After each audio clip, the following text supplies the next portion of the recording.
Olá pessoal, estamos começando aqui a terceira e última parte do vídeo que fala sobre proclamação da República Brasileira, ou melhor dizendo, o período da República Velha. Nos vídeos anteriores, pessoal, nós discutimos os motivos que levaram à proclamação da República Brasileira, quem foram os primeiros presidentes do período da República da Espada e a participação popular, se ela de fato existiu ou não. No segundo vídeo, a gente discutiu um pouco sobre o período da República Café com Leite e também sobre revoltas, tanto urbanas quanto rurais, que ocorreram nesse período, ok? Esse terceiro e último vídeo, pessoal, a gente vai discutir um pouco sobre a Semana de Arte Moderna, que também é um dos eventos que ocorrem durante o período da República Velha. Ok? Em primeiro lugar, a Semana de Arte Moderna ela ocorreu no ano de 1922. E quais eram os objetivos dessa Semana de Arte Moderna?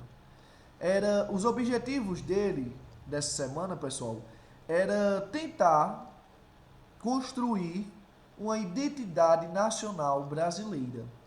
Se a gente for observar ao redor do mundo, você vai ver que as nações do século XIX, início do século XX, elas tentarão criar narrativas próprias acerca de suas nações.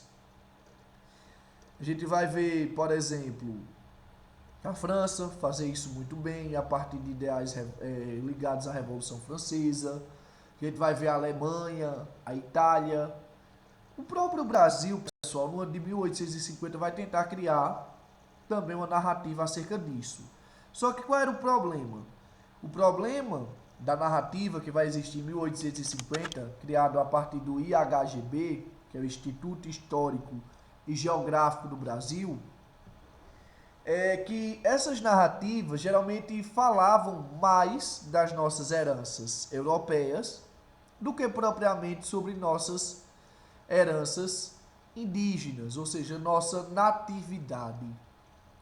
Na verdade, quando se fala em buscar uma identidade nacional brasileira, na verdade estava tentando se compreender como é que elementos europeus, indígenas e africanos, eles interagiam entre eles, criando uma identidade própria, uma identidade, vamos dizer, diferenciada, única, que fosse totalmente brasileira.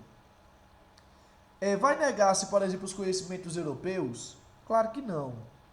É tanto que Oswaldo de Andrade ele vai falar em movimento antropofágico. O que é isso? Antropofagia é um termo indígena que designava comer carne humana, de fato. Antropo, homem, fágico, comer. Comer homem, comer carne humana. Só que aí, pessoal, quando a gente vai observar o ritual antropofágico, não era só comer a carne humana por comer. Na verdade, as pessoas, os indígenas, algumas tribos indígenas, alguns grupos, comiam carne humana acreditando que as características boas do indivíduo que havia sido executado passaria para a pessoa que o digerisse. Por exemplo, se a pessoa fosse muito ágil, comia-se as pernas dela, porque acreditava-se que a agilidade que ela tinha para correr passaria para a pessoa que comia. Se ela era forte, comia-se os braços, porque acreditava que a força dos braços daquela pessoa passaria para a pessoa que havia comido o braço dela. Entre outras características, se era inteligente, comia-se o cérebro. Cada característica boa que o outro tivesse, essa seria absorvida pela outra pessoa. Então não era comer por comer, era comer o que fosse bom, o que trouxesse benefícios. Se o guerreiro fosse fraco, se o guerreiro fosse medroso, a pessoa que seria executada não tivesse características boas, muitas vezes ela era até liberada. Caso que vai ficar marcado disso vai ser o caso de Randstad, homem holandês, né, que ele vai ser levado para ser executado por 3 vezes. E ambas as 3 vezes, os indígenas, os nativos, vão considerá-lo impróprio para consumo, porque vão achar ele muito fraco, muito medroso, triste e por aí vai. Então não era comer por comer, era comer acreditando que aquilo que era bom do outro seria trazido para a pessoa. Então, neste caso, o que fosse bom de outras culturas, o que fosse interessante de outras formas de pensar, isso seria trazido para o Brasil. Porém, aquilo que fosse mal, aquilo que não trouxesse soberania nacional, aquilo que não trouxesse uma identidade genuinamente brasileira, isso seria descartado.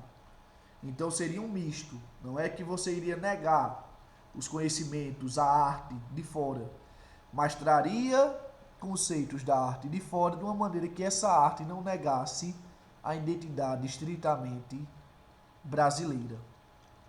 Quem serão os grandes expoentes desse período? Eu vou destacar aqui 3, viu, pessoal? Oswaldo de Andrade, a partir do conceito de movimento antropofágico. Tarsila do Amaral, a gente está vendo aqui um autorretrato dela, que vai ser quem mais vai pintar, vamos dizer, pinturas, falando sobre essa identidade indígena, africana e tal. E Chiquinha Gonzaga, que vai fazer com que a música popular do povão mesmo, das grandes massas, ela também seja trabalhada entre as elites, entre as classes sociais mais abastadas. Ok, pessoal? Desde já agradeço a atenção de vocês e estamos aqui encerrando o ciclo de aulas sobre a República Velha. Ok?